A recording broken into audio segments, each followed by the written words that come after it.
রবিউল আউয়াল মাসে আমাদের নবীজি জন্মগ্রহণ করেছেন, এজন্য এই মাসের বিশেষ কোনো ফজিলত আছে কিনা বা এই মাসের বিশেষ কোনো করণীয় আমল আছে কি নেই। রবিউল আউয়াল মাস শুরু হয়েছে। এ মাস আমাদের প্রিয় নবী সাল্লাল্লাহু আলাইহি সাল্লামের জন্ম এবং মৃত্যুর মাস। বিশুদ্ধ মত অনুযায়ী এই মাসেই তিনি জন্মগ্রহণ করেছেন এবং এই মাসেই তার মৃত্যু হয়েছে। তো সেই কারণে এই মাসটি বিশেষ তাৎপর্যপূর্ণ, সেটি বলবার অপেক্ষা রাখে না যে মাসে নবী সাল্লাল্লাহু আলাইহি সাল্লামের জন্ম এবং মৃত্যু হয়েছে সে মাসটি যে বিশেষ তাৎপর্য রাখে সেটি খুবই স্বাভাবিক, যে এটি গুরুত্বপূর্ণ মাস। কিন্তু এর বিশেষ কোনো ফজিলত, পৃথক অন্য মাসের থেকে এর আলাদা কোনো মর্যাদা এবং এই মাস উপলক্ষে বিশেষ কোনো করণীয় আমলের কথা কোরআন অথবা সুন্নাহ আমাদেরকে কোনোভাবেই নির্দেশ করেনি। অতএব নবী সাল্লাল্লাহু আলাইহি সাল্লামের জন্ম মাস বা তার ওফাতের মাস হিসেবে এই মাসটি আমাদেরকে হয়তো নবী সাল্লাল্লাহু আলাইহি সাল্লামের কথা স্মরণ করিয়ে দেয়, তার দুনিয়াতে আগমনের কথা, তার ওফাতের কথা আমাদেরকে স্মরণ করিয়ে দেয়। কিন্তু তাই বলে এই মাস উপলক্ষে আমাদের কোনো করণীয় নির্ধারণ কোরআন হাদিস আমাদের জন্য করেনি। সেই জায়গা থেকে আমাদের এই মাসকে কেন্দ্র করে নিজেরা কোনো আমল বানিয়ে নিলে সেটি বরং বিদআতে পর্যবসিত হতে পারে, সেদিকটি আমাদের খেয়াল রাখতে হবে। রবিউল আউয়াল মাস উপলক্ষে বাইতুল মুকাররমে প্রতি বছর ইসলামী বইমেলা অনুষ্ঠিত হয়। নবীজির জন্ম মাস উপলক্ষে এ ধরনের আয়োজন এর শরীয়ী বিধান কি?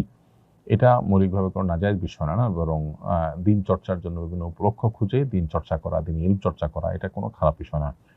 রবিউল আউয়াল উপলক্ষে কোনো ইবাদত উদ্ভাবন করা নাজায়েজ। বইমেলা এটা কোনো ইবাদত নয় যে এটাকে উদ্ভাবন করা হলো বা এটাকে আপনার পালন করা হলো, যেটা ইবাদত এর নামে করার কারণে সেটি বেদাতে পরিগণিত হবে, এরকম বিষয় নয়। বড় ছেলে আমাদের খোঁজ খবর নেয় না এবং আমাদের সাথে ভালো আচরণও করে না, তাই আমি আমার সমুদয় সম্পত্তি ছোট ছেলেকে দিয়ে যেতে চাই। এটা কি আমার জন্য ঠিক হবে? শরীয়ত কি আমাকে অধিকার দেয়? সন্তানদের মধ্যে যে সমতা বজায় রাখা সম্পদ দেওয়ার ক্ষেত্রে, এটা অনেক উলামা ইকরামের মতে ওয়াজিব। কারণ নবী করিম সাল্লাল্লাহু আলাইহি ওয়াসাল্লাম এক সাহাবী ক্ষেত্রে যখন হেরফের করেছেন তাকে কিন্তু তিনি ভর্ৎসনা করেছেন এবং তিনি নির্দেশ করেছেন আ'দিলু বাইনা আওলাদিকুম ইত্তাকুল্লাহ ওয়া'দিলু বাইনা আওলাদিকুম, তোমরা আল্লাহকে ভয় করো এবং তোমাদের সন্তানদেরকে কিছু দেওয়ার ক্ষেত্রে তোমরা সমতা বজায় রাখো এবং ইনসাফ করো। এর বিপরীতে ফুকাহায়ে আহনাফের মতে এটি উত্তম, তবে ওয়াজিব বা ফরজ নয়। তো এটার উপর ভিত্তি করে যদি কোনো সন্তান ফাসিক হয়, ভুল পথের যাত্রী হয়, ভ্রষ্ট হয়, খারাপ হয়, তাহলে বাবা মা উপহার উপঢৌকন দেওয়ার ক্ষেত্রে তাকে যদি খারাপ সন্তানকে যদি কোনো কিছুই না দেয়, সেক্ষেত্রে ফুকাহা হানাফি উলামা ইকরাম সেটিকে জায়েজ বলেছেন। যেমন মুফতি শফি সাহেব রাহিমাহুল্লাহ এটিকে জায়েজ বলেছেন, কিন্তু আর উলামা ইকরাম এটিকে জায়েজ বলেন না এবং অন্যান্য উলামা ইকরাম এটিকে জায়েজ বলেন না। কারণ সন্তানকে সম্পদ দেওয়া এটা বাবা মার কর্তব্য। আল্লাহ তাআলা যে হিস্সা ঠিক করে দিয়েছেন সেটা আল্লাহর দেওয়া নির্ধারণ, আল্লাহ ঠিক করে দিয়েছেন। অতএব এটা ফরজিয়াতুম মিনাল আল্লাহ, আল্লাহ নির্ধারণ, এটাকে লঙ্ঘন করার কোনো সুযোগ বাবার নেই। বাবা যেটি করতে পারেন সেটি হলো সন্তানদের মধ্যে কেউ হয়তো একটু বেশি ভালো, তাকে একটু উপহার দেওয়ার ক্ষেত্রে শুধু ভালো হওয়ার কারণে উৎসাহ দেওয়ার জন্য পুরস্কার স্বরূপ একটু বাড়িয়ে দিলেন, এটা সর্বসম্মতিক্রমে জায়েজ। কিন্তু সম্পূর্ণভাবে বঞ্চিত করবার এখতিয়ার আসলে বাবার বা মায়ের থাকে না।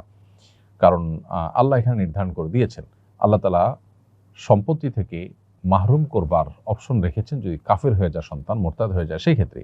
তা না হলে আল্লাহ তাআলা সে অপশন কিন্তু রাখেননি। আমি অনার্স করতে চাচ্ছি, এখন আমি কমার্স ভালো পারি, কমার্স লাইনে কি পড়তে পারবো? কারণ সেখানে হিসাব বিজ্ঞান আছে, হিসাব বিজ্ঞানের সুদ পড়তে হয়, আমার করণীয় কি? আমি এই পড়া শেষে কি হালাল চাকরি করতে পারবো? ভাই ইমরান, এই পড়া শেষে আপনি হালাল চাকরি করতে পারবেন, সেটা সন্দেহভাবে আপনার জন্য জায়েজ হবে।